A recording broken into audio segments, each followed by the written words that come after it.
Le Seigneur conclut cette parabole en disant au verset 8, mais quand le Fils de l'homme viendra, est-ce qu'il trouvera la foi sur la terre?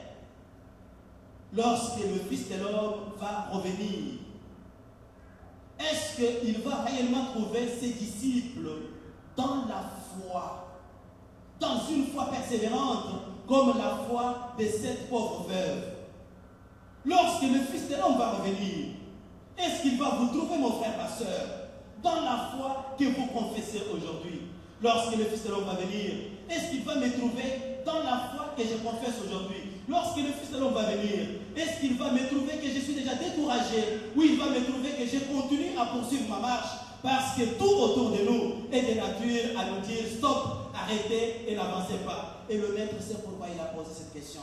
Quand le Fils de l'homme reviendra sur la terre, entre les deux venues de Jésus-Christ, il y a un temps qui est le temps de l'Église. Entre les deux venues de Jésus-Christ, il y a un temps qui est le temps de la foi. Mais lorsque le Maître va venir, pendant ce temps-là, est-ce que nous continuerons à garder la foi persévérante comme la foi de la femme cananéenne? Cette femme qui n'a pas regardé aux paroles dures que le Maître lui a prononcées, mais qui s'est accrochée, lui a dit, Seigneur, même les miettes qui tombent de la table, les chiens peuvent manger. Même si tu me traites de chien, je ne vais pas partir, je vais persévérer parce que je voudrais voir ta gloire descendre dans la vie de ma fille. Et au bout de la ligne, la Bible nous dit que la femme a été récompensée et sa fille a été guérie. Bien aimé, la persévérance. C'est grâce à cette persévérance qu'il y a une femme dont je vous ai déjà raconté une histoire ici. Cette femme, c'était une femme chrétienne qui priait, mais qui avait conclu une alliance avec son Dieu pour lui dire que Seigneur, ne permets pas que mon mari puisse mourir sans jamais te connaître. Et Dieu lui avait dit oui. Un jour, son mari est mort, alors qu'il ne s'était pas encore converti.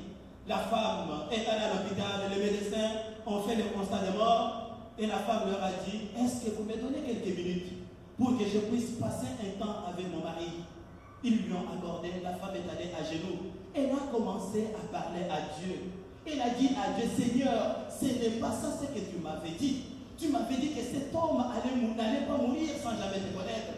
Voici aujourd'hui qu'il meurt, mais il ne t'a pas encore connu. Elle a pleuré, elle a prié Dieu pendant 1 heure, pendant 2 heures, pendant 3 heures, pendant 4 heures, pendant 5 heures, pendant 6 heures, pendant 7 heures. À la 8e heure, le souffle est revenu dans le corps de son mari et le mari est ressuscité. Bien aimé, il faut avoir la persévérance pour ne pas vous fatiguer après 1 heure de prière. Il faut avoir la persévérance devant le cadavre. Une personne déclarée morte par le médecin de renom, vous continuez à prier pendant 8 heures. Tout un quart de travail, il faut avoir la persévérance. C'est ce que le Maître dit, que lorsque le Fils de l'homme va venir sur la terre, est-ce qu'il trouvera encore des hommes et des femmes qui ont la foi persévérante, capables d'aller jusqu'au bout? L'Église a besoin de ces hommes aujourd'hui. L'Église a besoin de ces femmes aujourd'hui. L'Église a besoin des gens qui ont la foi. C'est ça le grand défi de l'Église aujourd'hui, c'est d'avoir ces hommes et ces femmes qui ont une foi qui est longue et une foi qui ne s'arrête pas devant les obstacles de la vie, parce que tout autour de nous, je le répète, est de nature à nous faire stopper, que ce soit à l'église ou en dehors de l'église. Si vous avez le regard fixé sur n'importe quoi, il est fort possible que vous puissiez vous arrêter dans votre course. Le message pour nous aujourd'hui, c'est que nous puissions être des combattants qui ne s'arrêtent pas en cours de route. Et la foi biblique se traduit d'abord par l'obéissance et la soumission à la parole de Dieu. Lorsque le Maître dit, quand le Fils de l'homme viendra sur la terre, trouvera-t-il encore de la foi? En d'autres termes, est-ce que lorsque le Fils de l'homme va revenir, va-t-il trouver des hommes et des femmes qui sont obéissants à la parole de Dieu?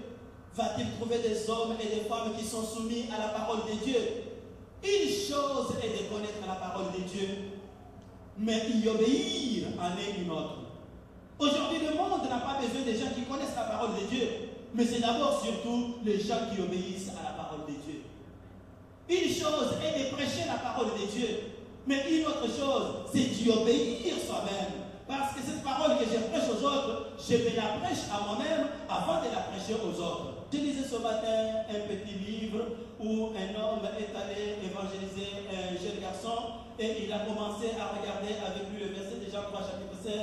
Il lui dit que Dieu a tellement aimé le monde qu'il a donné son Fils unique, de sorte que tout celui qui croit en lui ne périsse point, mais qu'il ait la vie éternelle. Il lui a posé la question de savoir, est-ce que tu crois à cette première parole que Dieu a donné son Fils unique?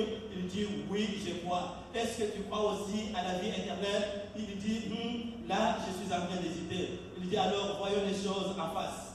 Ici, Dieu parle, là, toi aussi tu parles. De vous deux, une personne dit la vérité et une autre dit le mensonge. Et dites-moi qui dit le mensonge entre vous et Dieu. Parce que Dieu dit, la vie éternelle existe. Vous vous dites, vous doutez. Et le type était coincé contre le mur. Il a fait marche arrière jusqu'au moment où il a accueilli Christ dans la vie.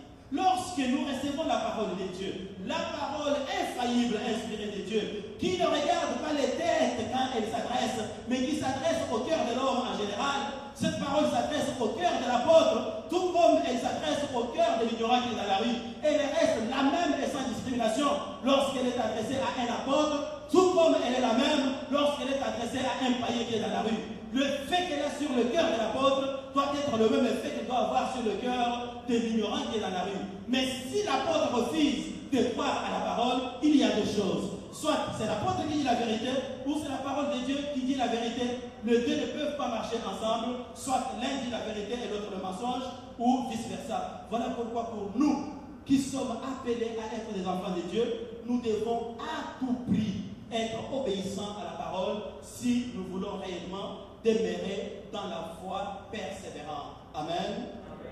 Amen. Amen. La foi persévérante, bien-aimés. La deuxième chose qui traduit notre foi persévérante, c'est la persévérance dans la prière. Et c'est ce sur quoi le maître insiste dans cette parabole. La Bible dit au premier verset que nous avons lu que Jésus leur adressa une parabole pour leur montrer qu'il faut toujours prier et ne point se relâcher. Il faut toujours prier et ne point se relâcher parce que c'est par la prière que nous exprimons de façon noble notre foi. Imaginez-vous que vous êtes enfermé dans votre maison et vous adressez des prières à un Dieu que vous ne voyez pas, à un Dieu que vous ne connaissez pas. Ce n'est que par la foi que vous le faites. Et c'est par la foi aussi que vous croyez, que vous recevez une réponse de ce Dieu que vous ne voyez pas. L'exercice de la foi passe par la prière. L'exercice de la foi persévérante passe par la prière persévérante. La prière de la foi ne reste jamais sans récompense. La prière persévérante, comme je parlais tantôt de l'exemple de cette femme, ne reste jamais sans réponse. Dieu répond toujours à la foi. Bien-aimés, si nous voulons développer encore une foi persévérante, nous devons être des hommes et des femmes de prières persévérantes. Parce que c'est ma prière persévérante qui va rendre ma foi persévérante. Si je n'ai pas appuyé ma foi par une prière persévérante de tous les jours, c'est bien clair que lorsque les tempêtes vont souffler autour de moi, je vais lâcher ma foi. Je vais l'abandonner parce que c'est facile d'abandonner la foi. C'est facile d'apostasier.